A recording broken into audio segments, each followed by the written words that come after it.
this is one of the most dangerous and difficult elections that they are going. NPP and Kasana. This internal contest, one of the most difficult. Omabeko. Obit me ya, the wounds are there where you were within on one Casanam when Nuni was I don't even know who's a man. Can okay, do to I glad that dear pan next when Nuni was at no manner or you know. I had deliberate would dip when you were crummer when you want us to know. Or Nuni. Now, Mama, Pa, Mamma, we presidential partner. You are able to look straight into the eyes of the former president. So, what can you say for sentiment? Who are you? Hey, then you make this kind in of your capacity as wine. As some man for soon, Kofi Azar. Omaneboama is the breadwinner of his family. Omaneboama Kwan, a Yenemami Bow. Then you are able to look straight into the cameras, whereby over thousands of people are watching you. Then you tell them, so one and you know, the president of the Republic of Ghana, they should ask him. Wontumi, hey! So no boy, well, no, Kofi Azar. Me say, I didn't know Jesus Christ. I feel an amanate. Kakura unkure. Me say, fair to pem for background respect on Pana media general because you see professionalism. Hey, man, I'm a demi. And I'm saying MPP fire, their mammy. Economy, you could hear the mammy. In my poor body, I'm on who's me, my Jimmy, my bottom. We are born. You are able to say this on live TV, national TV. We don't talk about it. We don't complain about it. Or to what Dick Cross are. We are there, Mama. So the new president, he wants to fight against illegal miner. Send you Pam Makumakumo, it should be a legacy. Omi wants a woman so bam for so. They were called by the body God Son TV Global Busia, Dr. Nimoni Watt Scientific Hospital, and another Roma. Yes, she a bon commercial there. Vanessa Franco the hater. Honorable Canada Agyapong Doba and Asian. Prof Agwaba. Major so Alexis the ghost. I have me as my view. See me lay one bush always. That's an idea. When we are now, we joke to a beer on our the time, no pressure. No. Is it a campaign to say Anna? Also, started campaign. I started campaign after 2nd September. Once MPP found a letter by Wontumi say, oh, they should suspend all political activities in relation to the NPP. The attention or focus should be in Akwatia by election. Okay. And you know, we are paying the general secretary paying for the matter in the party. They are there. Now, I'm some way walk and so we wish them well. We pray for them, but it's extremely difficult. Better still come on course was and do guys a campaign in cause and other. Oh no! Even though I'm not to about MPP for Lucy, I can for status of the campaign. Though I'm not to about you, Lucy, and I'm for status of my campaign. But on the face of the things, you wouldn't mean cause a publicly we campaign. Until a party now, our Quenya Sakona campaign.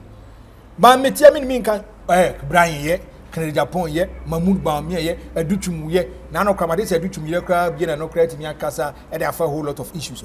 It means everybody is coming into the picture, starting his campaign. But my Kamadikian can say, this is one of the most dangerous and difficult elections that they are going. NPP and Kasana. This internal contest, one of the most difficult. Omabeko.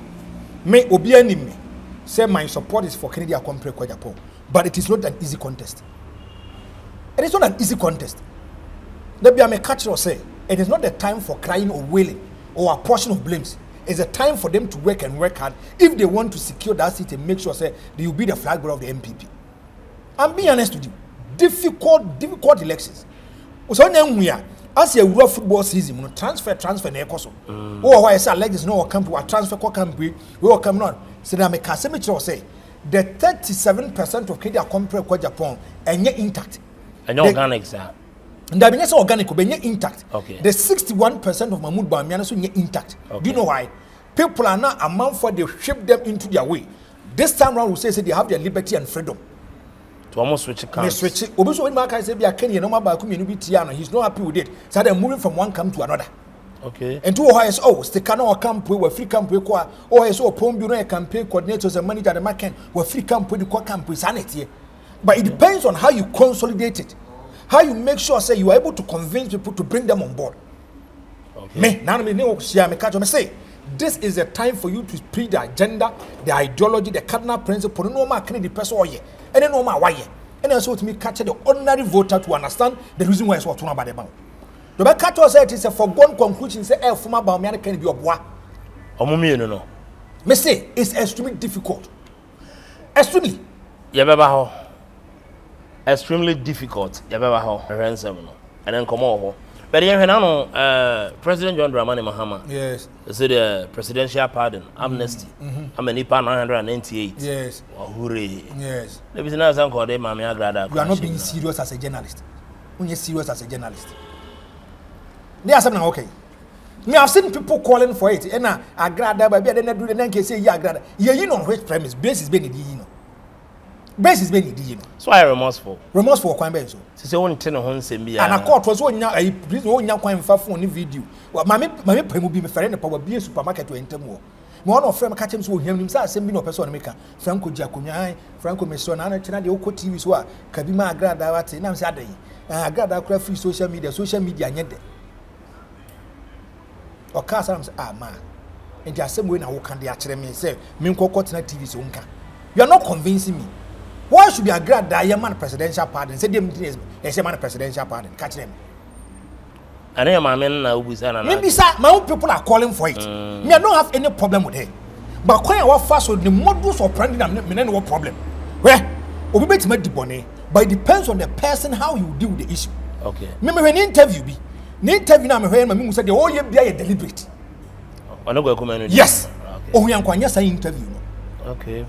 Ohuya ankwanya say interview no. Because what me catch him so obi anim say woni wukunu de mo nya papa wotie we no isu ye ti minister de bia wo ye bia ye ni da ho do it by false pretense.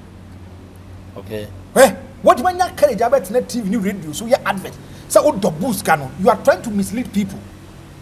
You are misleading them. Say na e bia me judi na me ba be what dem ba be patronize no cha me kora me kohu say nya papa I should come after you. Ni me de ade na wo ye ne de na it was so bad. But the answer would tell him, and then some crowd doors.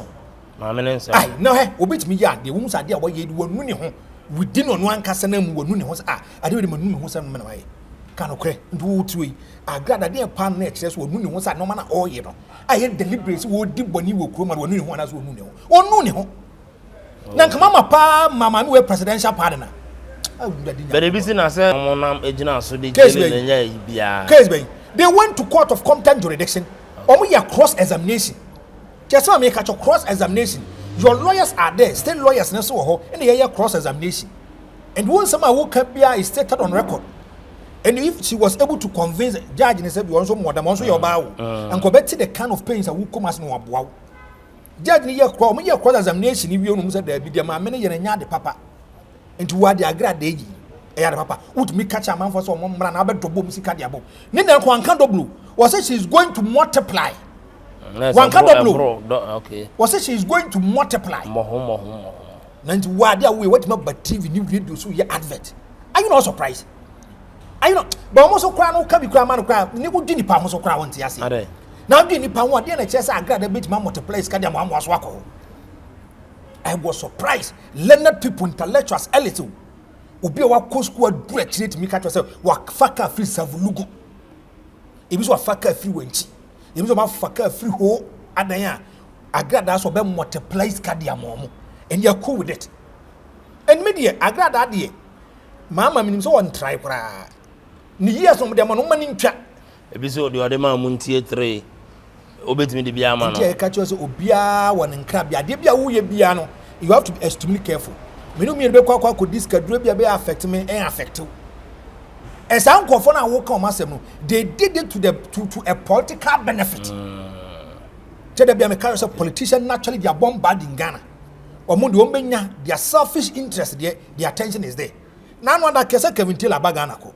O man ko e. Anam this one bako. Names mo kan nyina chiwie yi. Oba a court of competent jurisdiction say names am wo kan nya boni bia wonte. So what to be? That is how it is. No, people say, all your shows they say your judgment, no, you said your court, the judiciary system, not politically affecting and me. That means who the ruling I said to myself, say it is serious, it is damning. We are going to a serious standard. I'm telling you, whether we like it or not, there's only one profession that could detect you Ghana. ABI other professions or there, but one profession you can never joke with, even when there is a coup d'etat. Obian go after them is the judiciary. What is it? Go to parliament to go judiciary the two maguda. Won't be paying. But if someone can go hard after them, it make us a big positions in poor more no, it is through by political aiding and abetment. Would make us will be a judge is aligned to one political party. And we are there. Do your checks. Ruling a course so court no. How many judges next now so anomia bench no. E modu do say na by under John Dramani Mahama. Adebo ano kra ba akopɛ. Yen ka no kra ba akopɛ. Eyo. Ze Kevin Taylor by under NPP anga onya ne ho ze. No ma. Obahi ma. Obahi. Ah, Alexis. Obahi. And now the say if you look at the political communication that he's doing, it is benefiting the NDC. Okay. Obianim, but me I believe in one thing.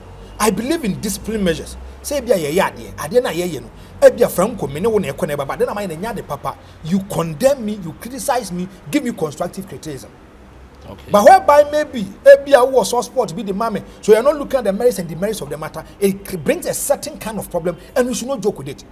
May sometimes you be walk or no can. You might feel things and no correct. How about but it's about communication. How you present your matter. Always I tell you this.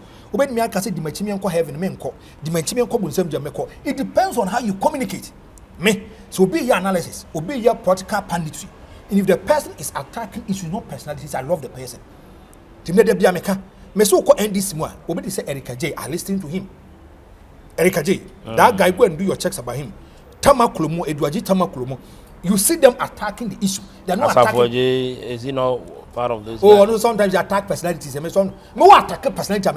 Sometimes say me so I have issues with it. Okay. Don't attack personality. And the office no be attack the office. Yes, me you never see me attacking the persona or the personal activities of John Dramani Mahama or another Danko Akufo-Addo. The office no one. I want them to become massive. And see, if I see a politician say assemble and they are addressing and attacking the persona, I say, why are you addressing the person? Address his office. And we say, I couple me thought that I have issues with it. If you attack the personality, you move me away. And someone come here, the Ohen and say one fancy comedy. Almost sent by another Dr. Baumia, Akum, boy, and about Casao say, treatment of the man is special because Dr. Baumia Frey. So I could share Dr. Baumia were hugging on air day. And who are you, Juma? Cannot correct. When your problem no when you a big man has come into your rescue. It's a private matter between you and the security and the big man. Why do you come out publicly? You see where? There be a mechanism which maybe are doing Koso. The kind of internal elections at the MPP Babekono, these are the kind of things that will bring problems to other people. With my papa, but your intent, motive are there than your papa, but I'm sure the execution might create problems for you.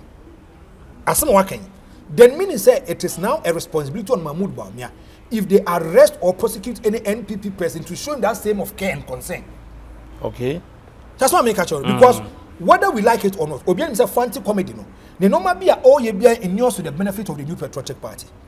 Secondly, the guy is trying to preach a certain kind of agenda. Say maybe if you look at the candidates in the Akana, they are not concerning. Dr. Baumia, no, yes, Tiasa.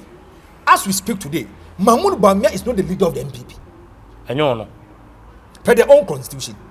Their own constitution tells us that if the new Patriotic Party is in opposition, the leader of the party is the national chairman of the party. Now they have an acting national chairman, Chairman Bute, the acting national chairman of the new Patriotic Party. So as we speak today, Mahmoud Bawumia, he's not the leader and the chairman and the leader of the parties.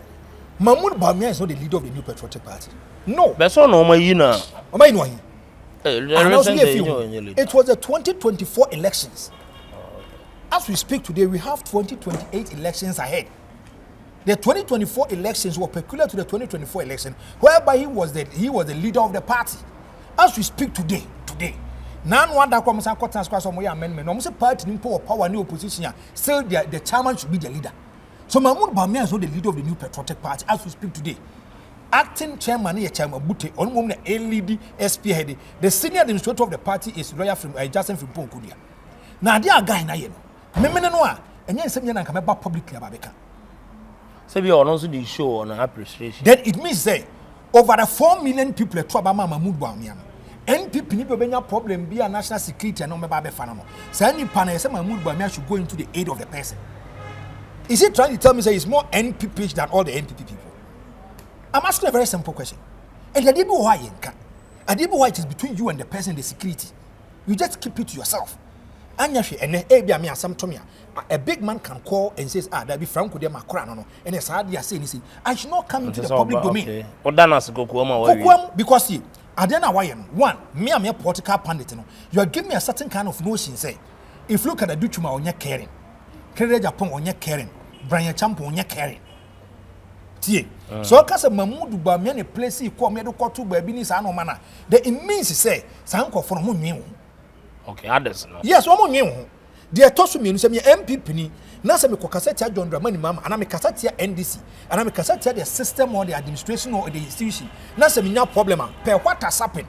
Mahmoud Bamia to also come into my rescue, place cause whereby baby am dani nya papa bi family ko to baby papa. If a day 1 million MPP supporters any problem, then I want to ask you a very simple question. How can Mahmoud Bamia attend to all these kind of people?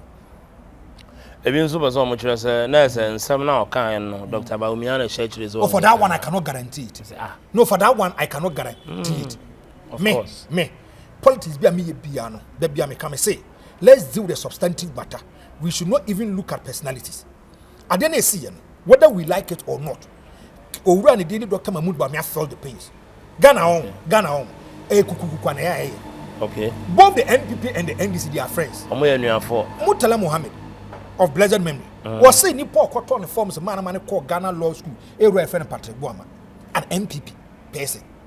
Go and look at the way Titus Grover was crying on TV, was soon. He was just crying as if he's a baby. Adanya, Nini Murtala Mohammed. Go and look at MPP people are no Muslim man. Do you get my point? So if you look at the NPP and the NDC, maybe if you look at political arena, Obia when ideology and cardinal principle, but these people they are friends. I want to give a typical example. There are say MPs, any ministers I can't boom their near to market to no money I can't boom. I did be a benefit to move their brothers, but they be a benefit and ordinary Ghanaian individuals behind they think about their selfish interest. Sir Franco, Utia some now woman no be can guy in life now, live and all now. No, say. Sasa media mfi mu asem mo kan ya nwom kai ma men kan asem so ma wo say MPP for e kasa asem. Let's go back into archives. Men no kray back up. NPP when John Dramani Mahama was the president san nwom tuli. Sa I want to catch you go and do your checks. No kray back up. But do we have any proof to back? Me say go and do your checks. That is why I'm also pushing you to go and learn. Go and do your checks. NPP 42B, NDC 42B. And no kray back up. But the truth is Ghana na nkasa no. I have a problem. Your call archives, man. John, we've seen videos. I'll get that video for you. Okay. I'll get that video for you. Where you see NPP people saying, Yango Ponzunku John Dramani Mahama. Okay. Do you get my point? And then we come see the truth is a better pill. No cry back up. Don't have a transfer. We should take emotions and sentiments aside. Political affiliation is callous. Because we are talking to three people. Three people, they wouldn't matter their channel, don't know where you pay, and they don't also channel. Let's be objective and sincere. Where? You can have a problem with the government. You can have a problem with the president. But what the nyadi papa? Who nyadi papa? And I don't know so being so alive no say on betwa president ti na yere ti ni ade is it that deadly? The first gentleman of the land, the president of the republic. Over millions of Ghanaians are quite about the who say maybe you have a problem with the president. And you know, Mbecha president. No, there be. Maybe, Matisa Manfo complaining, and I don't be a fancy comedy. And one show soon or buy. Say any show, maybe. And it's idea if you want to look, if you want to go after the person and do thorough investigations, we have to pass through you. If you pass through, you will get the person on my trace. I don't want to say they want to say, but then the back and need to with my cat or say the president of the land, the fair gentleman of the land. Commander-in-chief of the Ghana Armed Forces. No, I say politics. I'm not politics. Now you're for. And you see, people are hiding behind social media and they are doing useless and stupid things.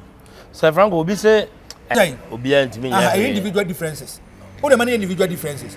To be act so I like this make or I like this them me be my brought into the nyama. May the only catch him so be come I report to the police. And it depends on how the person will deal with the matter. Okay. It depends on it do by beyond. Sometimes you put political parties someone can cry. Hypocrisy. One Johnny Vance Atamas who on the 24th of July. MPP for Nankasa Beka said Atamas new no. One day. One to pay. Yes, papa no crack of force we have been crazy buni communists and want it. A group baby they use it against the former president John Dramani Mahama. Ntoni onyinipa. No me be onyinipa. Go and check the relationship between Omane Boama and Ora your friend John Dramani Mahama. Director of Elections and head of ICT, the IT department. Go and check near to about 2024 when the resource was trickling in. The kind of bondage socialization between the two. For the first time, I've seen a certain President John Dramani Mahama crying as if he's a baby. I see the president crying. A group baby the two chief of staff so. But because of politics, we descend so low into the gutters. We go after this kind of people. We say useless and stupid things about them. Say President Mua. We try President. Then we sit there and we watch you. Then there's no security in Ghana. There's no security in Ghana. Metia cry say and I munipai. Wontumi nipai. Achemkwa. Na no betra na me tunifo. Wo je onipa no. Wo dey answer. Obetra na me. Adon me tunifo bi na. Me tunifo Franco Jana wo na fire chain ho. Wo wan come something am masa. Me mean say make constructive. Me mean say if you can look straight into the cameras and you are able to say Jomam what twen so for sentiment. That video. Wonye hene. Won free man hia. Kuro ni wanyo na ho echi. Asantama mane akane wonni ho hiu. And you so do you know our problem? Journalists for nankasa mo problem. Mo tena microphone so a as if say we are nyansa nyina mo na mo. And answer di. We are nyansa nyina. E bi kasa to say there. Me say mo tena TV ni radio so a. And amunya microphone no na set camera sim asa kom. You are able to look straight into the eyes of the former president. So what twen so for sentiment? Who are you? Hey.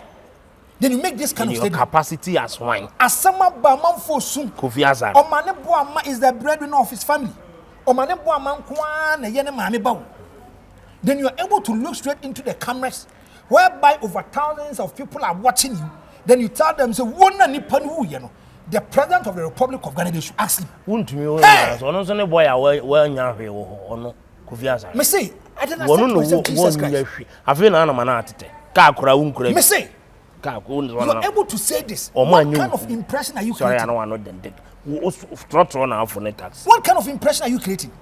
Of the Republic of Ghana, the death of these 8 people can be linked to the president. Age. Then I was now go on Bibiana. And what there be na small concept of answer we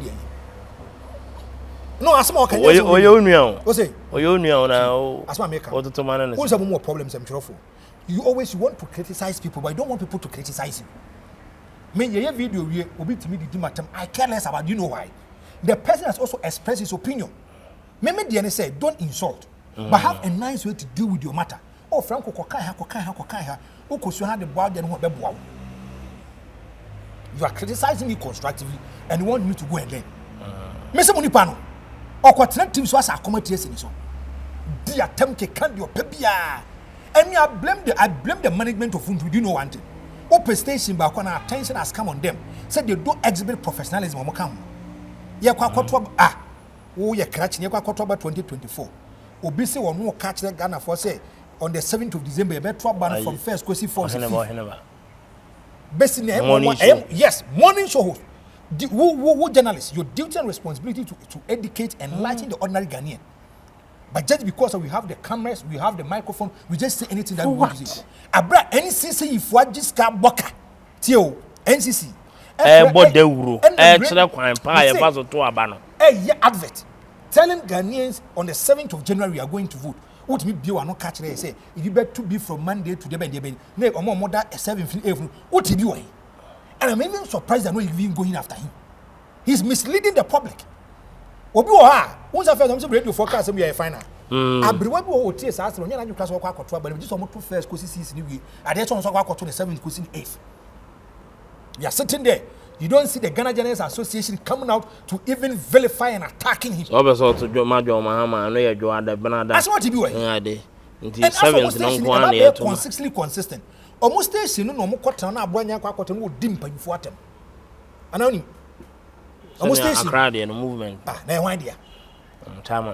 As okay. So when it comes to professionalism, they are down. Now say now some George more case on betu money a day. Me say na me tie the general manager of Freya. omo friend no chechi was so omo dey when it comes to regulatory issues omo need problem na omo use a guy na asem no kokan no asem kokan dey is a serious matter they should not joke with it but do you know Ghanaians were too hypocritical. Let's go back when Akufo-Addo was a president. For the first time, Mamusa Akufo-Addo was on the 14th of January 2024. Do you know one? I don't know what I'm Akufo-Addo Nikuni here. Samia, your friend is Sami Janfimo. Akufo-Addo first wife or what? Oh, Sumuno said the battery. For the first time, you see Akufo-Addo talking in pains. Talking in pains because of politics. Only because Akufo-Addo to me visa who chunk crowd and Pumachia, Corona need them when every because of politics. Quadrants on Cramo for down. What kind of what you are there? Yes, because of politics. It's a serious matter, we should not joke with it. And no matter what to me the diagram. But attacking the persona, the personality of the person is bad. So I say Nana Jean, Professor John Dramani Mahama. Aye. I heard my million be an it be or it was a by 4 bar. Also, who's a professor be any? The woman is a professor in literature. Look with her. Massa, my first degree, second, I buy masters, I buy MPhil, no side, and other control. Where medical, I met Doctor B or Legum. Was this what this one will be only doctor? No, me as a doctor, a year. No, because you have famous and on your title. Yes, that is how it is. And in some 12 for Nankasan, you are too problematic. Here's my way, South Anti comedy. Means on some word to meet you. Then you ask yourself, say, social media, what amount for social media to make sure so move the amount for them? I don't get it. I don't get it. I don't get it, and I don't get it at all. When you're going to TV and radio, so educate people, and you take one personality, you insult him, you degrade him. Then yes, I'm mope. I'm penning for you. So Obiano, I'm crown on your saman could be. And that is why I have a problem. Sometimes I look them, they should bow their head down in shame. Obia all your constructive analysis will not say anything positive about a person. Obia will detro. Once and some train would the tron would the so-called senior journalist detro. Timbikase, Ebiana Okano. Detro. Wow, better Abaman and Bawumiane. Oh, yeah. What I say? We sit there. Look at this. A so-called senior journalist. So to Obama what because you expressing your opinion and confidence for a political party will name you about Jimmy. And we sit there. National Media Commission come out to condemn this. The TV station or yet, Mamma, fair to pay for background respect on Pana Media General. Because we see professionalism. Hey, man, I'm a demi. And I'm saying MPP fire their mammy. Economy, you could hear the mammy. In my trouble, their mom, who's me, my Jimmy, my bottom. You are able to say this on live TV, national TV. We don't talk about it. We don't complain about it. Or to what did trust when make us a gave you money to a kunway. Only school and tours again. Name I so boy. None other about course and the boom class or simply at about 65%. No man, assembly. And people are cool with it. People are many pound of kita J. Kufonsu when J. Kufo was a president. Jubilee Park when kita J. Kufonsu the man. So called senior journalist. Yes, dear. One handle book be man, Nanado. No, and dear. Open na we. Open na. Kai Sahakwara Western region. No, Kura or the book be man, Nanado, Naname. Now, Nanado, Monya. Me say, see any bre pass or maya. And some see what takra or baby and also or Yama or so I always he do as if say he knows them, he's close to them, but factually it's incorrect, it's wrong. Some often they prefer giving them awards. So, do you know one thing? And can you look up to a certain kind of role model. When you fast or yen ejuma. Nanti when you fast or yen ejuma, because as any pa wait dear. When you fast or yen ejuma, there be I look up to the person. And my miss out. They so-called senior journalists, 99% are corrupt. But you can't say that. Me say 99%. Only you know so be. Me say the so-called senior journalists, 99% of them are corrupt. They know what who say they make kind of correct. Now say no because the appointment Obama journalist. Eh so. You can say so serious. Ebi na kan. You can say so serious. Nyame because they are kwakosi and kwakosi. No They were attacking the Akufo and the NPP government. More positions. Neutral journalists. We think about the wealth of the ordinary Ghanaian interest. We are bigger portfolios. My very own Santana is the deputy director for Ghana National Petroleum Authority. When you hear feedback, also Randy Abe Cocoa Board and this is how it may say. Randy Abe Cocoa Board connection near then. And what you answer? Nintia, I will not fight him. You say, John Agyapong for any senior. So on Conco help bomb near Tony Soja for your super so you poor. Or no money bracket one. He wasn't an army person. But he was able to run a defense ministry as if he was a military person. Hey, because one also be a cocoa body, see our cost we are, obey me. And it no clear woman say African politics. Majority of them think about their selfish interest. We started with the amnesty in ABPA. Amnesty. Me. MPP Nibia will be taking emotions and sentiments out. Let's reason and think as ordinary Ghanaians. Let's look at the holistic approach of your party. Okay. Me say, Open party ba komunye serious as the MPP. Why? Omunye serious. No man your imagine some person be serious. That no be say me say. And the MPP for my imagine some person opposition who come be suya there. Now I'm saying two things. If the person is willing to learn, and answer two things. Okay. And now some two. Now call problem, you might decide say you want to learn on the kind of problem that you've gone through, and you want to offer solutions to the problem. But we are call problem, but matter problem. Now won't share him no problem no more. Me. Now no KT this name's MPP for say they are giving amnesty to their people. I look into the face of the NPP that I love. There is a political party that doesn't learn. NPP. There be. Omunsia they just hadn't hit omo. Omo we are and so many abom. If you look at prior to the 2024 elections, what happened in the 2020 election should have been a wake-up call for the NPP. What do you say? Now, if you look at 2016, the NPP won close to 1 million votes. Only amount for the reason why be two Obama Akufo-Addo say there was a sympathy vote for him. So the sympathy vote come out in 2008. The same sympathy votes went for another than Akufo-Addo.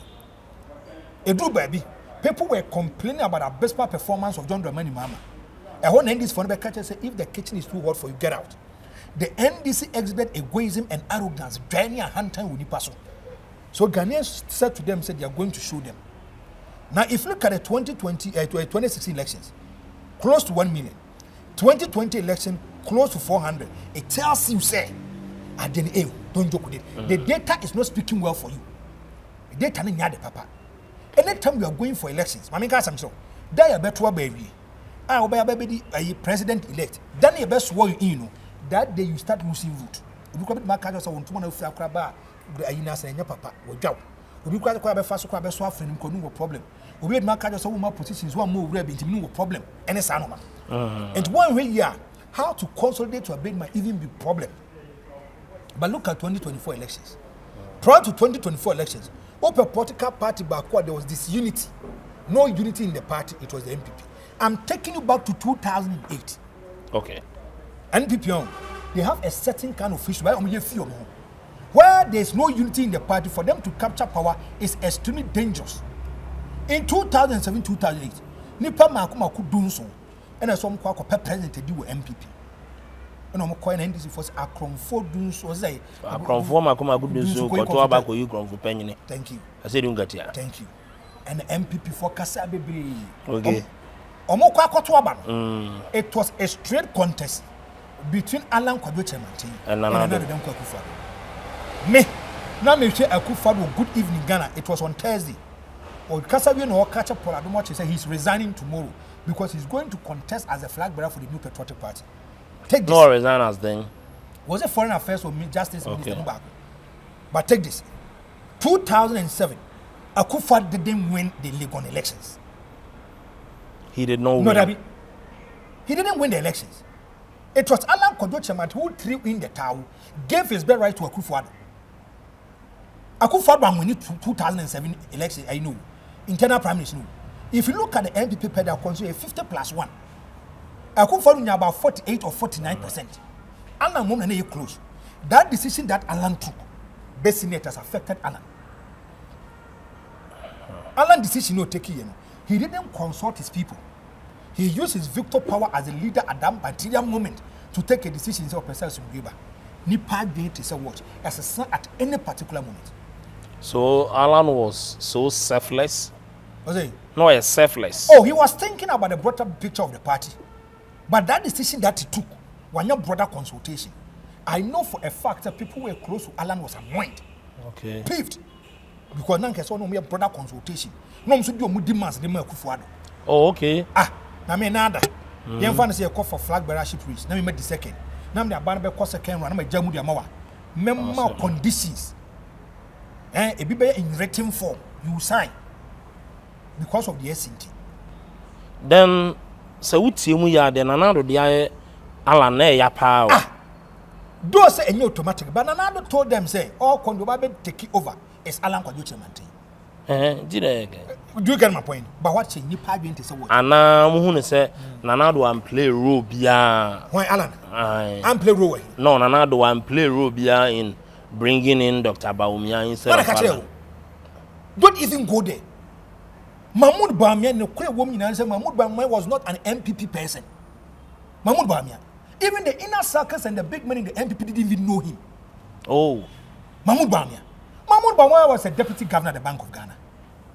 Was that not a political appointment? Was it? Whether it was a political appointment or not, he was not known in the inner circles of the New Patriotic Party. And Kofo News will be through and through MPP for. And the Ghana Police Service will come with MPP for NDC for. It is there. But Mahmoud Bawumia was not even a card-bearing member of the MPP. How can you get a position whereby you are not a card-bearing member of the party? We have 3 people that support the MPP. Your card-bearing members, your sympathizers and supporters. Everybody saw your sympathizer. Supporter no also on the card-bearing members. Omni has some comfort because where they true and true person of the New Patriotic Party. Mahmoud Bawumia wasn't part. Ento man who wave no move wave here for 5 years. And whether we like it or not, if you look at Akufo-Addo, we better take over for the 16 to 17 years of the MPP. Mahmoud Bawumia wa buane pa. Okay. Akufo-Addo born nya Akufo-Addo ko bia ni Mahmoud Bawumia wo ba bia. Akufo-Addo was the president for 8 years. Mahmoud Bawumia was the vice for 8 years. Out of the 32 years of the MPP, Mahmoud Bawumia and Akufo-Addo call 16 years. What are you telling me? The Akufo-Addo wa Bawumia Omwana nkana ni mreso kwa kope flag beready. No mo treasures say so bia no NPP omni no issue bia no. It depends on how they communicate it. But treasure Alan ne hopes him that they should write a letter. You are that is why sometimes I have problem with the MPP. What's amnesty? Amnesty with conditions. Amnesty. So I want to ask them, those people know so free party out of bitterness and beef or free party. I want to ask them, some confusion they know by their mom. They should also write or what? I'm asking you. So now a chairman Paul Afoko matters or so on there. Diabetes. Also amnesty. Also the SCDR to why should you bring a certain kind of conditions? They should go and ask the reason why Alan left the party in 2024. Even in 2000. If you look at Alan Kwajuche Mantin, the money free party himself, the New Patriotic Party already did not done Kufuor or multi campaign committee. Campaign committee, no. And on the Alan a fundraising manager. Na nipa na o kan asem sa be ka say Alan Kwajuche Mantin adwane de kwa buche on support we fa na do Kufuor. Yes. People no mo ye adwuma Alan Kwajuche Mantin, they were being attacked. 2008. So Alan have to come into the picture and say there be they can't con the same thing before. Now if you look at 2024 if you look at Alan Kwajuche Mantin, then the money free party. Yes, you kwa to super delegates elections. Super delegates, there was a certain kind of roadmap attached to it. You drew baby Alan for your poor moya bubia plebiani. So now the evidence na mo so my boning area mo for. And now they kwa to aba. See any coordinators, any agents. Okay. Mewa. See any coordinators, any agents.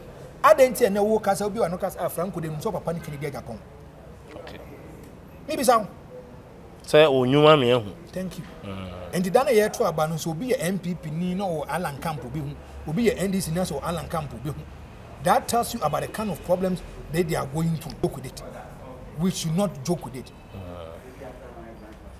Okay. And it tells you, say, sir, amnesty, some no more can.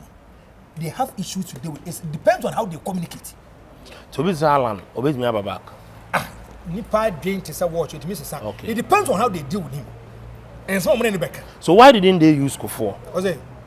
Now Kofo the near day party man, why did they use Kofo? Kofo the 8 years of Akufo-Addo the near day. Tell me, the 8 years of now papa you can want papa no cry no so come man amnesty Kofo or man amnesty. Oh. Wa bre was soon wa bre wa party no. Edru babteni sama waka.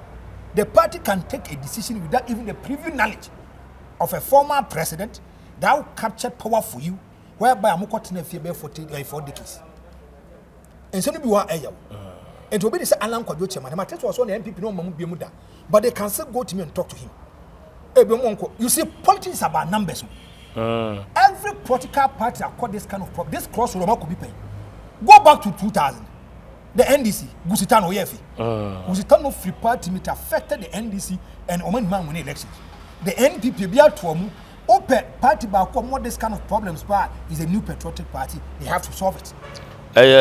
Discipline anymore now. What's that? Discipline no anymore. Oh, party because I understand in NDC.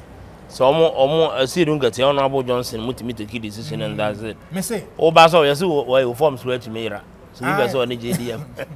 Make I want to oh, yes, Papa, be a friend of George Boating. No, so I need your mamma crack up. So I'm some fine course I can't. Not Nejuma. Okay. Or born white, belays white, be a certain president. Or bolays white, be so on the because I'm maintaining the forms. And the media, Alexis, amnesty is a good thing, but it depends on how they will deal with it, how they will solve their problems. Breaking news: Canada, Japan, and team won't be allowed to join Baumia after the 31st January. Want to make it this kind of bogus statement? Want to make it that kind of bogus statement? Want to make it this kind of bogus statement? Or more kind of pack and matches or make a mom campaign. You are there some fast one day. Let's just say Dr. Baumia, we need that. Party back home is the MPP. If there is unity and you want to wrestle and capture power, you can do it. Now, I can't say minority no me young one or now John Mamma the one see their 2 liter beer so money by break and once most Sarana MPs Makuma Queta Kushi about me 40 Aquaquisia credit na day. As soon as on day, eh, the break and 9 day. As soon fast walk. Where Mahmoud Bamia, Canada, Agyapong, or whether they like it or not. The Oben we need still needs the help of other person to move forward. Okay. When I catch you say, Omu Yamamood, Omu, share. Nanano Kamasa Kotia Kwame Talaba Secretary Compre Agyapong as man for say Omunkuku another. No, they are shed up Tabawimia. Jabronya and Pampas or Colos Guampa. What an answer. Oh, see, sometimes we come. I'm asking a question. I didn't tell me. I want to ask. And who him so be pursue and you are sitting there doing nothing. Said the Obama Montana Becano who say more power. Is it a police station? Now, Bronya, so any police phone. I don't revy. Proud to the 2024 election. John Begas will be police will be born and found police station. When the because you know why the IGP was not willing to kowtow to their form and status. George Akufo-Addo. Madam, who's MPP, remember being part of 2024. I assumed North by election. That day, I have to give the George Akufo-Addo a salute and standing ovation. I said, Massa, my Prez, there be a policy. I have to make sure I have to protect lives and property. And no more taxes. I'm the the NPP was crying. That is why the NPP saw they went so hard on him. Wanted to feed on him. Police ni ba ko yeso NDC ni. Police ni ba ko yeso MPP ni. Mimi tell them to know so be say Franco cry NDC ni. Franco MPP. The truth is a better plan no cry ba ko pe. And the OTN sama abronya Canada areho. And the party they are just settled down. They are not talking. Hey, what me case obi person okun. Obi person oje okay every few months and you are sitting there doing nothing about it. It's a serious we should not joke with it too. So mind be pay any abikwa they should even call him for investigation. Unya be pay obi kuro man na your life doesn't belong to you. Ento obi ya no so okwa kokuni hu na so ndimi enwu a edimi sa chin de nitum. Won't be pay. So obi person okuni wanya enwu your man hoto na assign de natum. Don't just take your life. How can it take somebody's life? Just because of ajuba na wo ye no. One person you want to be more Catholic than the Pope. Okay. Oh, person ba me am kaso wo ye adwuma. And I brought you who per one ungrateful person is abronye Kwame Talib. And who is to tame him? Ose na party nanka say party dey na ekwe. Party dey na ekwe. Because party many abre party want to instill discipline. Anka dey abroye enye ene nsema okeka kan. Anka by this time so Martin letter kra dey man kra kan si abon. So let end also am the man obetiti. In the party many abre the discipline. Say them no year adwuma. Na the CEO for God Sun TV say Franco ya dey bi. Not the letter abre na matetim won ani mu amam atwatwena. What are you telling me? It means there's no discipline in the party. Now they dambotwe and now be painful for being ho and they be a take over. What can I say anything? Araho Abronye open nipa ba ko a na nke so brand ho ase pa Abronye. I don't even want to discuss it because he's an ungrateful person. Me say no be say me na ye me na ye show awie. Ba na se kire ya no family na ka. O family na ka ma Franco. O papa dey we good o. I'm say sir. Na me say me na me ka check ni di. Me ka so to me cha abronya frontier. Me dey just cha me Land Cruiser. O ka chem to papa dey we good o. Na papa kra ma me frontier and I'm say yo. And abronya to me ka so be break ni di nsia turo. Allegis me dey bia me ka say. It depends on how you move from one level to another. Me my yard more Ken City Media. Monday to Wednesday me Kumasi, Thursday Friday me Accra. And the general manager for Ken City was friend. Do you know why? I left there on a good mood. Even Mama said me, I might opt to decide, say, me free Kennedy come, but I'll leave there on a clean note. On some baby, sorry, my super. Me free company, but me see hobby. Obeso free company, but me call di. It depends on how you move. At the end of me, I'm team no they are happy with it. I pray, say Abonye doesn't rescind his decision and go after them. Abonye. Me so penny pon can no clue just about me say. What I make an was one can no correct. He's an ungrateful person. Kwame Talib. When you papa. Kwame Talib. Ni di pa no. What I make an was one can no correct. Kwame Talib. One you papa. Because he's an ungrateful person. One ninkaye. Yeah, no pastor so lawyer Kwame lawyer Bronya. Lawyer papa bi ani ho be no na o yen. Lawyer papa bi ani ho. Lawyer papa bi ani ho be loose talker. I don't know obi ani e dia. He's a professional say. Obi ani e dia na ham hwe na no raf. Wono say wo said wo said enye wo said enye. Sa akwa we wo so wo ye demonstration. Tie raf yi. Wo kai a o mo se de be galam say issue bi. No call 37 military hospital. It is a security zone. A man for yare the man for one guy. Or in the bed hospital in Bayari. And Uncle Phone sequence of buffalo. Bobo. Ghana Babon to catch us at the Banu. In any serious country, I can say I can fast our raff. We have it. Huh? 37 was it 37 comedy? I said quite 37 hospital. No, what can I say? Now, hospital, no Nipa who young and call. People go there to make sure that I'm make me at all. Now, what was we demonstration? Demonstration now, against illegal mining. Demonstration now, and to what's the post near him, Umakam, Kokama. I want to ask Rafa. Your mama better key over. Galam said it twice and I said to an chai. You got on the one on Abasa Galam says, Miss West African gas pipeline. On make you chem, so idea. Young, men are not about your mama, Basso. But if you lie your way to power, if you lie your way to power, these are the kind of problem that you go through. Because Vice, NDC force who is serious. Vice, Echo Council on my you remember? Yes, NDC force who is serious. And then Kuba he can't say, Omboma be illegal man or did Dr. Tonio be nature say, when a bench has some mining. NDC fund distance or mono. I said to myself, some of us who is serious. Do you know why? Because if you look at the way Galamsey or illegal money is creating problems for Ghanaians, it's a serious matter. You should not joke with it at all. Many NDC, I will separate myself from 8 crises. Those who are a national officer, I say, or non pen or the but it aided and abetted them. Maybe I'm coming to opposition. The solutions are simple.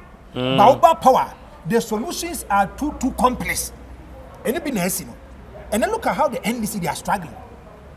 Joseph me, now was say, Barras, or move you are crying, and call you be cry.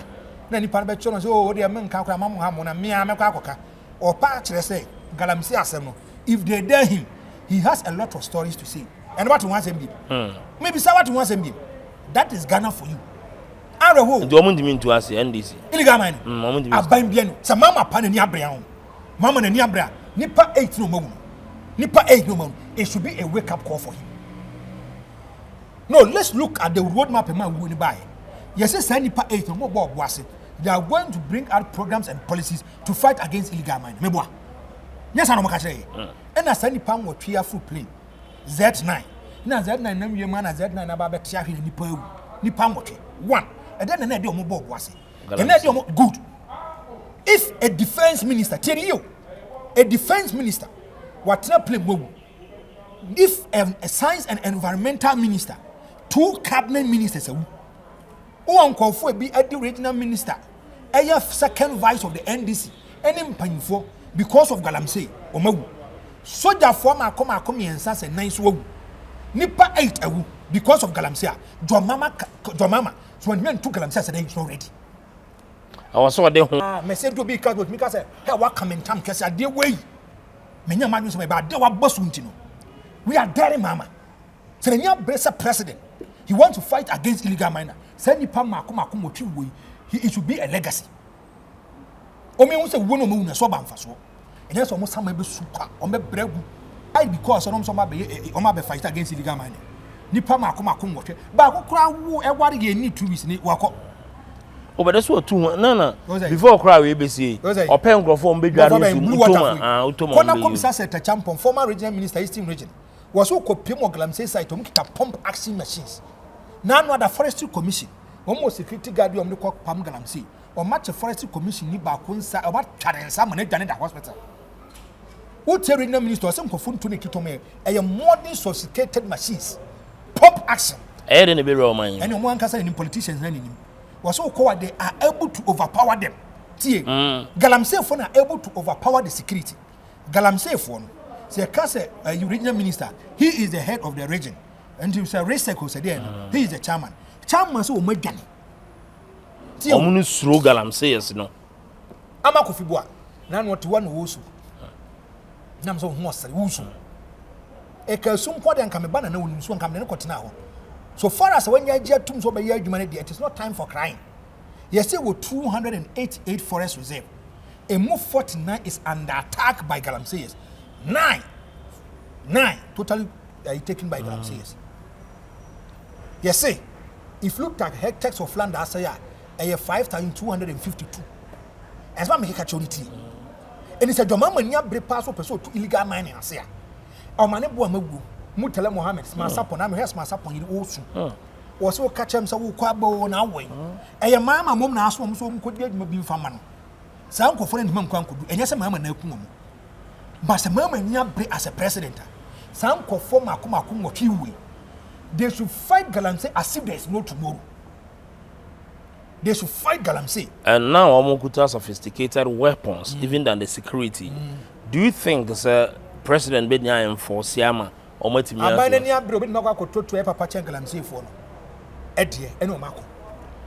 Krumaya as a president, a cretu, a diabugumre mapamo, Galamsey.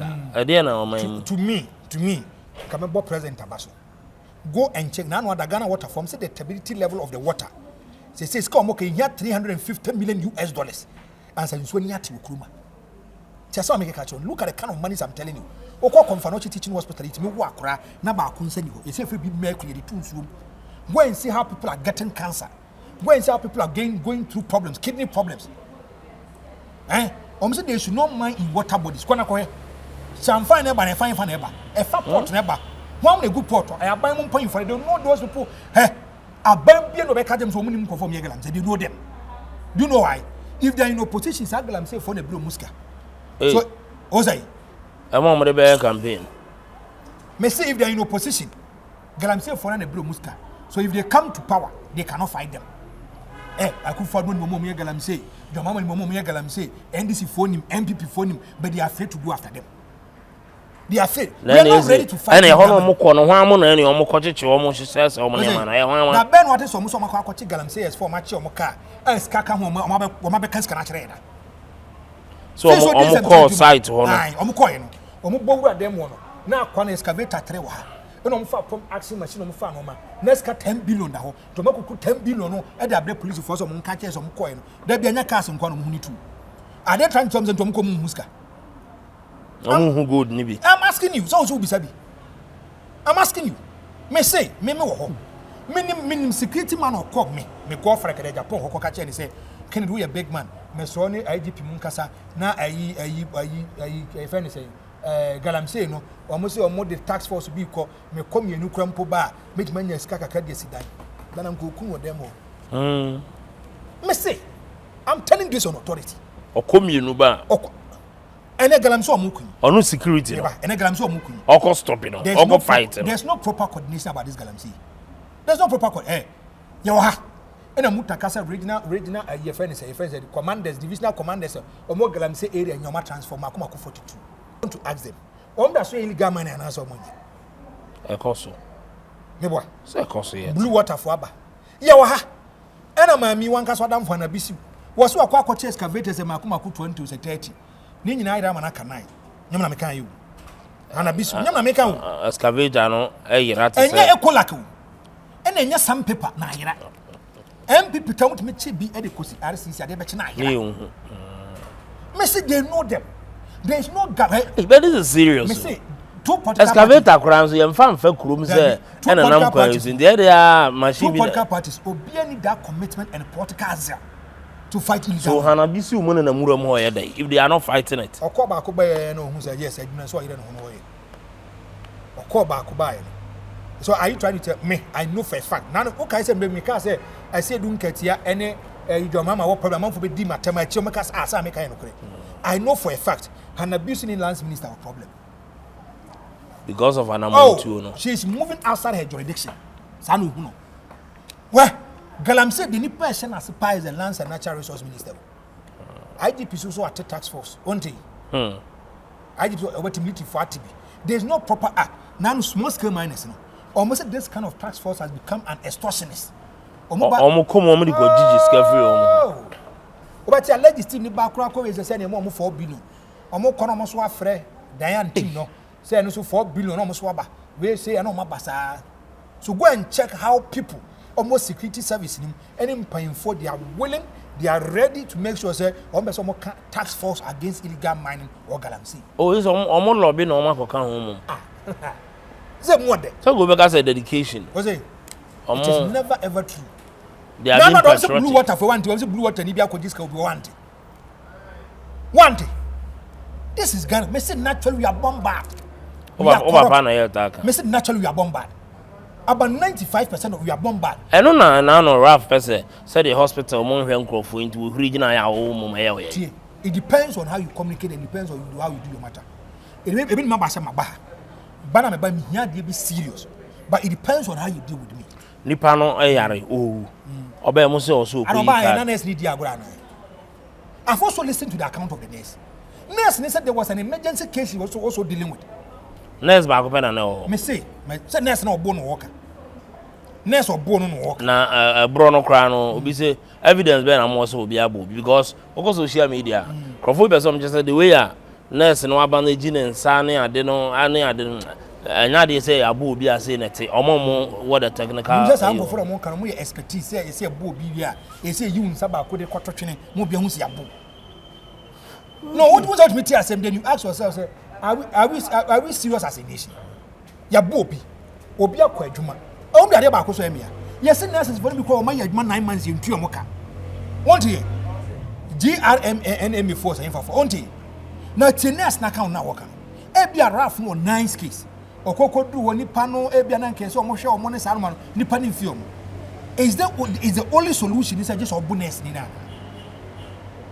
I brought the way shows mo say me ni obi raf na okay they are there wa bonja be ka so omo bia e say no mo ayi for no say omo nche raf they have to do investigations about it and asa wo ta wo ye wadwuma yi na bi obi ba be seek for service na service won render service ne man does the person have the right to beat you na sa na nke ya buda nke be go president for abu ministers for nya okroma wo hey expectations dey demand ya pay from man for ayensan kan ye no say ka se ye bu amanfo okroma nke be bu amanfo pa wo but it depends on how you deal with the matter areho My nurse ni no wo so so ma bono na de bend so the phone kwa bi ko dodge ne nesa no ma meti ya kwese menim say no kwese akando so kwa no kobam no so okoche no say what is asem half minister if it is true you have to come back again and explain bra violence enya de papa violence enya de papa at that material moment you have to ask questions so asen inside na etwa ono emu de o man hwe no na why no de ko yi omo guy ba ko anu ohumia nsi so ohumia na nsi so nti that's mo attend it no messages onya card or you folder no onya card asa no man attend it. You also have to also listen to the side of the hospital too. I don't want to listen to one-sided issue to make a decision. What obi aka hospital emergency da oh makobe bi o call ya mo hwe no issues with them but it doesn't guarantee me to beat them. Yeah, sometimes I have issues with them but it doesn't give me that will to beat them. Say buni panes why dey buni panes why there be say problem dey no dey obi a be condemn non-starter a problem dey non-starter. Where are the civil society say man no so come man no way say man no sorry a and Akufo the time Mahama time obi the BBA and the and women for the women advocate am why na di enti no obi ye adwuma as a nurse for 9 months o mining to an but mo ba ye aban bia ba otumi hwe no for appointment and me am congratulate me madam for Sly kuma wood actor Sly or a friend of Sylvester on open papa ko campaign for the NDC or campaign so mama no political coordinator wa Ashanti regional this position kura me TV da ba mama dey ba here oh they cast me na wo sire me TV da political coordinator for the Ashanti regional political coordinator national coordinating council I think me were details no political coordinator for Sly Sylvester I'm fa man bra tio manika ka jo say politics na no Ghana what me say na no abajo mama bo so atwa positions bi ministry bi wakeka ka biabo but you see na say mo under moyi monitoring and evaluation ne okay and then Nanado Diana papa go see what dan go see what for dan oh no kwa ne oh I want reform public sector reform yeah me see aban bia bo be creative window ni avenue man nkofo na 2006 the president go for create a chieftaincy ministry omo ana bi be ka senti de ekoso do man ne Asante mo mfa anya ho hwe mo mfa solve issue ho de mesrew mo solve issue me krom hine ne do man hine meti Asante man mu ye adwuma na ti me krom hine me se me nka na asem me krom hine me nka na asem who say naturally won go for you ho a asumdwe bo mo mpe who say how go for no like if there is peace na say omon trigger omon mpe nipa bi te say ope unso bi ho naturally ope huru who say how go for no anani ehuru always enibre huru ana sa agro huru enibre huru obeka asem a ohuru so one control who to push you okay me say me krom hine no me nsem bi wo ka me wo ka I don't even want to go there at all. Na no that they abbo me say sigaria go fi no assembly ni ho na maso so kra assembly wasem obi ba me awu wo mo nya ni na me say me yi no mo de ade some de ade asoso so mo mfa de asoso yi o ha ne den una be kan obi history dia ma no obi story na be kan dia ma no na me krom hini o wo hwe awon tene me bia se on o dia me stroll say be me krom it ma kwachi me ma because no one be o ha me krom because na sama hu ye kura o mi so si papa yi so sa onu nko na de only person to papa bi na no kasa onu nko awo na me kai de me kai na fa ta ba biriku mo ya yi no no tum for ya na nyin so obekọ yi sada no so bekọ e di asemi me say obi wo ho a say omoti ahodo a won pe omo a na so di bibi bom no de ha be bom na 30 nyami krom management board edi no chieftaincy ministry omo ye den masa ministry o masa wund na chieftaincy minister no ono otum for ye pe dabi asabe de yake don't mean see omo channel ma block kwan no aye be man ka say on twi aye channel so ka say final me man kan asam kire me abono ni ebi atebun ho na wo ma ha da na akeka de open me ebunu ni me fi wanchini atem ti asema me ka so me say ebi atebun ho a na abekeka de opese wo ka si ye ni ken bia wo Ghana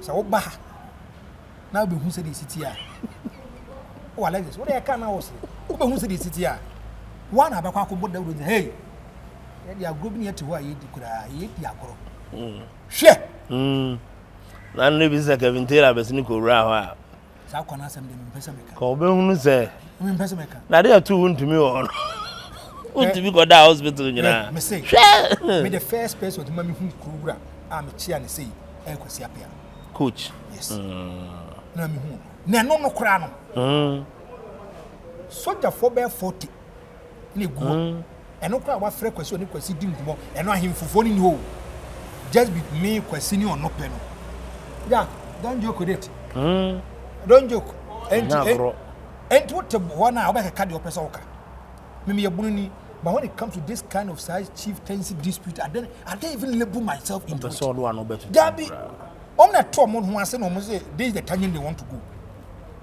What I say? Allow them. Now we see we see chieftaincy minister Asamon otumfo mra na wasem what bi wai ana se bia nko frɛ mo hene se omra na said dem se nko mehia na mo nsisi asem o mehia wai nya mo ajma badu ni woni no wona we have a problem woni no hey na but he's a good person ya na Jones mo e bi Jones so bi o abi am timi tiam se o person what you say are they serious o hey onu kotanya ndi bi on Oba, he's a good person. Only share personality. He's a good person. But my name say na abawu say so. Oi, say na anu wa ko share regional house of chiefs mudi munkom. Aye bunu asem na moka. Aye bunu nkoso say be abunu betima fa ndim apedi fra. Okofa asante fa asem aba be dim. Asante me dey ahwiwu. Bunu champion ma say. Asante fo no come asem nkofa bunu fa asem aba. Anyhow. Why? Is there out to groom for any being so suja more fire na Diana? Me that time you nyam some because I didn't that. E ma me ka some so. Me kroba kwa ja ho pa ya sentiment. Yes. Asante ja ho. In terms of radio industry, okay, let me say it's a radio, any TV, Ashanti region. Omo mo din pa no do na ya bonofo. Because I'm there. Omo sem there me maybe I won't just say, now maybe if you want to put yourself into it, maybe I beg a kaka. But me, when it comes to chieftaincy matters, I'm extremely careful how we deal with it. And chieftaincy ministries, they can't solve the problems. Thank you. Last year, I did Agyapong, and I know if it's a free anchor, say, you know, my porter no be to was I saw from Fancom Shambrano. Is he only 200? Na be make it. No, come in to be a office. Office meaning to be. Do you know why? That office don't be. Oh, that be meaning to be. Sabe han come share on every house so that the bill be who are almost no African prophets. They use what they call prophecy to cause fear and panic. And they're eradicated. Oh no, you can't say that. The poster is very wrong. You can't posture. You have no idea. They always create confusion, they cause fear, they cause panic in Ghana. Where Bible, Isaiah 38 verse 5 or something. There was one prophet.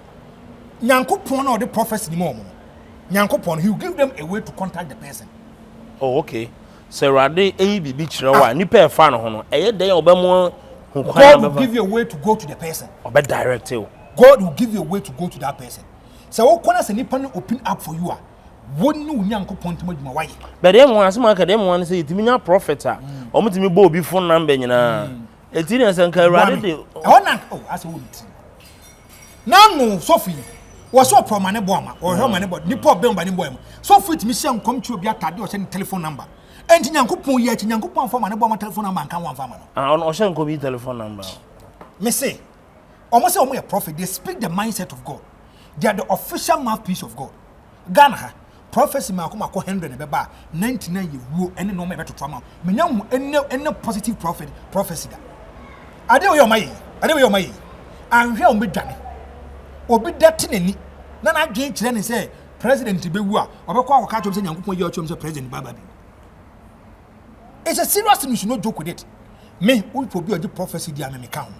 But Ghana, the kind of prophecy these kind of prophecies are aligned to make sure some big men in Ghana a prophecy prophecy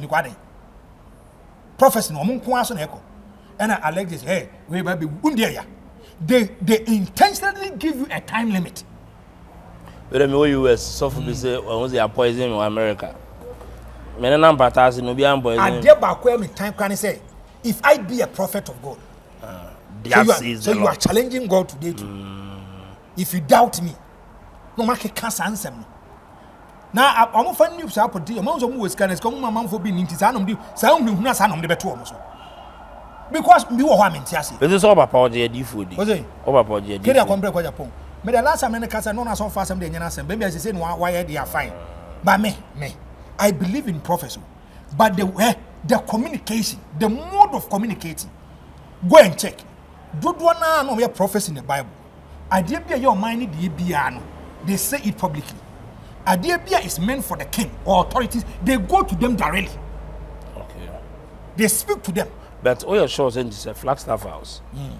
Prophet be so person call president. Nyankopon na Nyankopon no ka asem kire ho. Say Nyankopon na be kwai dem. Say wo kokoduru ho. Na oya wadin so person hye nipa na omnya na nso me hu na. Na me be ma bibia si. Good. Nyambe bie kwan bi diam. Amohu say if it is too urgent and it is too dangerous, best say your mind aha nipa na God will give you away. Adan. Uche kwama untime na ahunu anko a akwai kwaka ba ku ye ba mu. Roger said ye. Go and check how people have opened their box. Hey, enwi. Ena we ba bewu. Nyame a chemse we ba bewu. Do you know one thing? We are sound. You put a certain kind of fear, danger into the life of the person. Nipa no kwampo na one word ni so ba bewu. The wo BP beba. And ya brocho omni professor. Mi bisa wo. Enya brocho na Bible free by. Omni professor. That ben what is a brocho prophet akwa ka che King George baba bewu nto nya ne nsamanse. No some time limit. Why? Na se Shatawale IGP anche so for don kwa. Meba, you okro man. George Akufu dampare. And no say, on any problem with so much in common, but the mode of communication. And no catch on say war unto you on the 31st of December 2020. Wow, you bear matter so no. Or the same come now cause of fear and panic. As of for you again. Obi no gaza no come she won share magana or shako mo me say nyame na asoma nyame na asoma say kona ko kan legs one asoma them the consequences na prophets for na no mo ka amam for mo Steven mo de to mo kosi o mo good she be anwam John the Baptist but they were be surviving o man surviving so what is the problem me dey say kwado ma sign for crowd mo ma be office dia mom put me email okay put me the file email now their mom no on my review I was a free anchor now of him I was a free anchor no after 2014 a commission of inquiries Brazil obe soon be more san ye kan so for me so di bone pa bo madom ne wo dia man for you no machi I don't know mumpo bi o ya no so odi for so ne on na be hwem e bi apa usu bempa on na ni nyina ba be si no so no ahwem you are common sense oh bra if it's a free anchor si nyansa nim who ni spiritual we the cast of mom de spiritual prophecies na ba ni nyansa nim o tia se ye so fu be di ma sha won ko wan ka so ko me ka to say em kwasa ma we ka kire it's a Franco what doubt nyame you are not being fair to me me now tinya me na nkofo no kasa what doubt prophecies ni bi bebre me nyomu ni to asi na odifobia from the Franco odifobia say ne afro say Franco wo hunu say 2028 oh call parliament over there dey na nyin me because enimi tim da kwase bibi anso nsu nyame ye da bi enimi tim da sem pese me DMP and bibia ni wiase me be push me to be an MP oh okay tie dey me can say kwen omo fa so be sem kom di hu bi tu ni pa brabo so I see hey timi chu bi be gani pam no aka nyame say wan we 31 January we be wu Kini parinam ina wonim say acha 31 January. So mom share come say first from 31st basi by 10th of January 2025.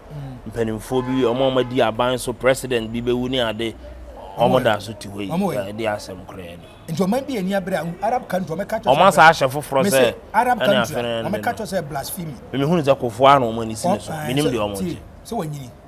Ba bia papa ya so wu anyini so. Na di enti na enti no obewu sese. Na no mo ka say chief imam ba bewu say 100 and something or that so to. Mo de da bia mu obi de mu de. On so ni say ankom kan je so papa ba bewu. On ma me ba be yare wa hu bi pen. I'm asking you.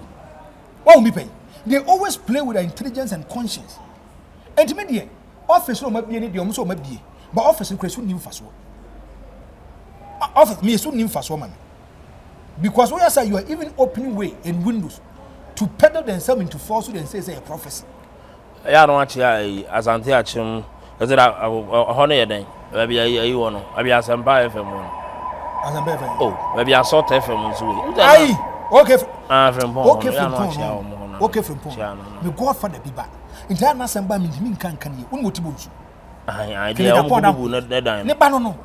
Oh, sir, ne papa. I said no, ne ba. Okay. In that asempa me kan ye. No so thought that won serious from Pong. I thought won serious. Who made them so serious? On waji independency to you know say what different people want. Sa kunya na kwa say dia borrow. It depends on the kind of things that you do. And my mama so more trans and so more trans. Me, I have a problem with him.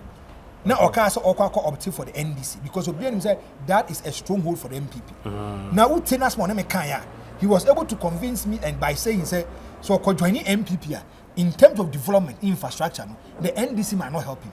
Okay. And he wants to bring good development on a kind of area. That is why he opted to join the NDC. Fair enough. Now, Matia see me as well. Girl said they're and many problems so girl. But how is even addressing and responding to it? A member of parliament. Who need problem was answering some until say menya the merits and demerits. So I want to get you condemn. Yes, but but you see, addressing the matter. Are they? Now what does matter not dump me job of the member of parliament? And what is wrong with that? What's it? MP no than MP no your life actually. And then MP in boxer short and just saying the dingo now so or your life on in constituency focus. Do you know the word honorable? The word honorable. Do you know the word honorable? Maybe so. Ghana had the abuse the word honorable. Assembly man the honorable man.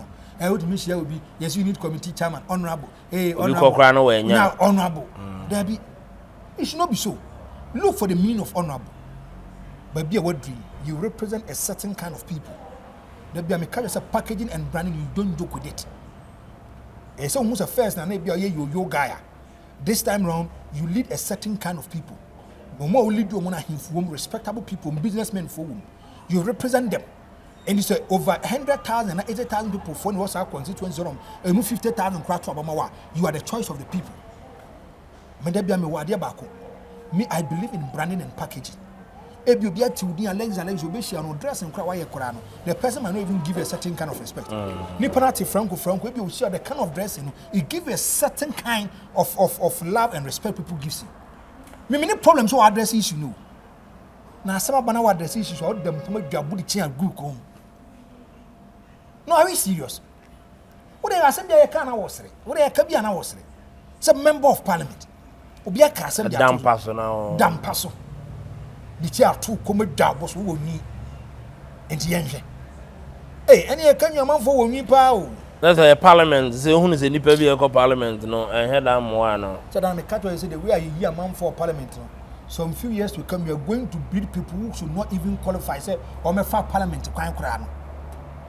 They say Ghana wuska na kakra won. Oh yes, kakra won. Now it's me winning internal primaries where you were winning every. That is how it is. Now a member of parliament, you can sit down and wear a nice T-shirt. What nasi? You deal with people. MP, member of parliament. What job? The chair good come down paso your life. Now it. I'm in person make kasa na person. Na person be kasa obi fa ho. Ona ade ho na yeso abo obi na aso mo bi na. One person be kasa me fa ho. Me fa ho. But you should look at your office and deal with your office. Office na wom. You deal with it. Because that office, you know, and I'm our kasa it because or a member of parliament and ma asante achim nof. But why? you come so low. Oh, that be done an idea. So Franco, that's it. Mr. Medasi. Thank you very much for your time. Mr. Medasi. You said the 1st of January. We do the nice Amaya Jumana Guma. Mama, you do So Papenti. Oh, that doesn't mean because I'm in your campaign. Remember, catch up that this is not the time for crying and wailing. This is not the time to apportion blames. Anyway, you say they have to work. You are very optimistic. Some of the may say they have to work. Okay. This is one of the most difficult elections that we are going for. It's not just by talking, wailing, crying. You have to work and work and work as if there is no tomorrow. Thank you. Because it is the Godson TV. I don't want to thank you.